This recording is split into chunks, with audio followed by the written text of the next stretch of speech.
Hi everyone. Well, I guess I can tell you just about what's been going on in my life all this many months that I haven't been over here to make a video.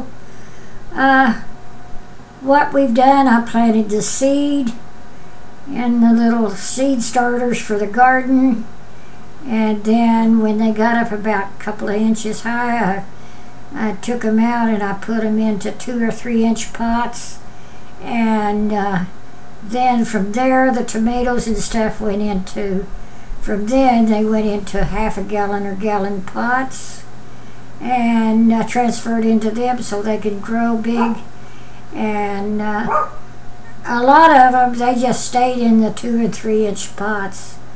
And what we've been doing, we've got the garden all planted now, and we have been eating lettuce and we've been getting green onions. And I told my husband out there today, I says, we've got a couple of little broccoli heads out there that we can get, and our large cabbage that we grow are beginning to head up good. You know, we've got a lake garden here.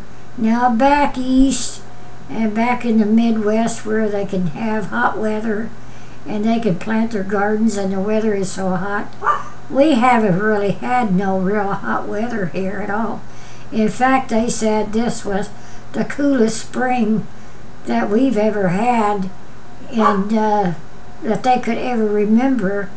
Well, it's been that way for the last 2 years, because I used to go in August. I'd always go and enter my vegetables into the fair, and I always did really well, better than anybody else, and even beat out the big farms on their vegetables that they took. And I've got the ribbons and the albums and pictures to prove that I did. And but anyway, why, it's just been so cold and everything. Would you shut the door there, Christine? What'd you open it up for? Now there is my daughter opening up the door here and interrupting my video right now. Oh well. She's here washing her clothes today. Had to get her something to eat.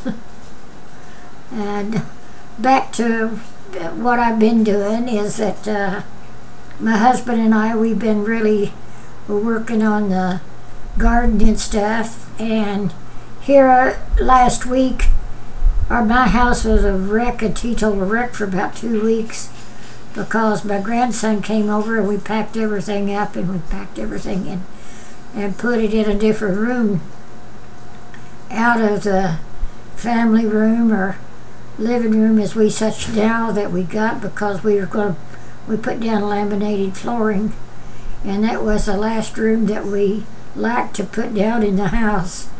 And we put down a real nice mahogany, and it has really turned out really nice and really pretty.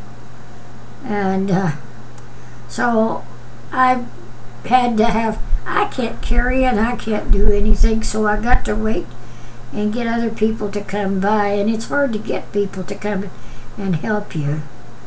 So I've got most of the things back in place into the living room and the furniture and stuff. Well, I didn't do it. I've gotten other people to come and help me. But I've been, and also I've hired help, and they've come in here and they have washed down all the garage part and all the house, and got all the spider webs and the bugs and the dust and the dirt and everything. I got a real bright white shiny home again. And my house is trimmed in black, so it's pretty now. We just got finished. They just finished washing it down and all the sheds and the stuff around. So the outside of the house looks good. Not so much inside the house. Everybody says that. I've never seen a dirty house. Honey, I can't get up and I can't stand up. I can't reach anymore. And dust. I mean, just everything is laid in dust. Now I got the windows. I did hire someone to come around and wash the windows. See, I can't do this anymore. And it was, I sat down and have you ever thought about doing something and you just sit and watch it? You just thinking mentally you could just get up and go and do. But when you try and get up and do, you can't. So I do try and keep the cooking going. And that takes forever for me to cook anymore because I'm in the kitchen. And anymore I've got to cook things that I don't have to stand there and just be right over and watch, because if I did that, I mean, because I gotta go, I work for about 5 minutes and I gotta go sit down for 5 minutes or so, or until, and sometimes I work that way and trying to cook and my back gets to hurting me so much and I'm so much out of breath I'm about to pass out. But I manage some way to get it done, and also to bend over it just cuts my breath off. So I have to be very careful even doing the laundry, but I do keep the laundry all done up, because when I bend over to sort the clothes and to put them in, and my husband says, well, what is the effort? I mean, throwing them in, the washer does the wash, the dryer does the drying. Yeah, I know that. But then getting them out, bending over, and used to that was nothing. But anymore, everything that I do, it just seems like it's a struggle. So that's what I've been doing in my life and here lately, and our gardening is really a growing, and I've got a camera, but I don't know exactly how to work it. One of these days when my grandson's over here, I'm going to get my camera out, and I'm going out and I'm going to try and take a moving picture or have it taken of the garden and the house and everything, and put it on here and let you guys see my garden and our vegetables and stuff. And well, everything's coming along pretty good. So anyway, that's what's taking up my time during the springtime. And a person says, well, that don't take very long. It is when you plant over 100 tomato seed, and it is when you start transferring that many. Oh, we sold I don't know how many tomato plants this year, and we give away, well, we give one woman 15 plants, and we gave another 5 or 6, we gave another 3 or 4, and we've only got 90 tomato plants out there. You think that's enough? So it was way over 100 that we did. We did too much, and I told my husband, I said, this is ridiculous. We're not going to plant all of them. But just in case some of them died or something. So anyway, I planted my cucumber seed, I planted my broccoli seed, my cauliflower. Hey, you guys there in the south, I'm trying collards this year. Yeah, I am, because when I was back there in the south, they had collards all the time. I never ate a collard green until we lived in North Carolina that time. And my friend just loved the collard greens. And so you get up these collard greens and you cut them up and you boil them up and get you a piece of cornbread. That's what you always eat with the cornbread and collard greens. Anyway, I'm trying.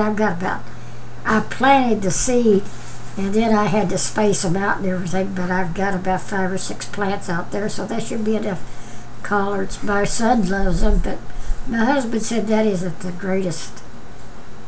Well, I'm just rambling on and on, so anyway, that's what I've been doing with my life, just trying to, and I thank God every morning that I get up, that I'm able to get up and walk and move about such as I am, and at night I pray and I thank Him for my day, that He allowed me to stay here, really. And so Anyway, I thank God every day, and I thank God for everyone, and I thank God for all of you people, and I pray for everyone. And I sit and I look at these tornadoes, and I sit and look at the flood people, and I look at all this devastation all over the United States. And hey, keep an eye out, because these are record breakers. We had more tornadoes in one day. That was a record breaker. We've had the hardest tornadoes that ever hit for the amount of, hardness of it. That is on record. And we have had, and all over the world, there has been record breakers. And look at the fire in Arizona. I mean, they can't stop that fire, can they? Well, in the homes and everything. Well, I'll tell you what, I feel for these people, and I pray for them, and I have sat and cried when I see this. And that's when I really thank God for my situation, and that's what I tell my husband. I says, we have nothing to complain about. Nothing at all. So, well, I'm preaching, so I'm going to quit. So, God bless all of you. Take care. Bye.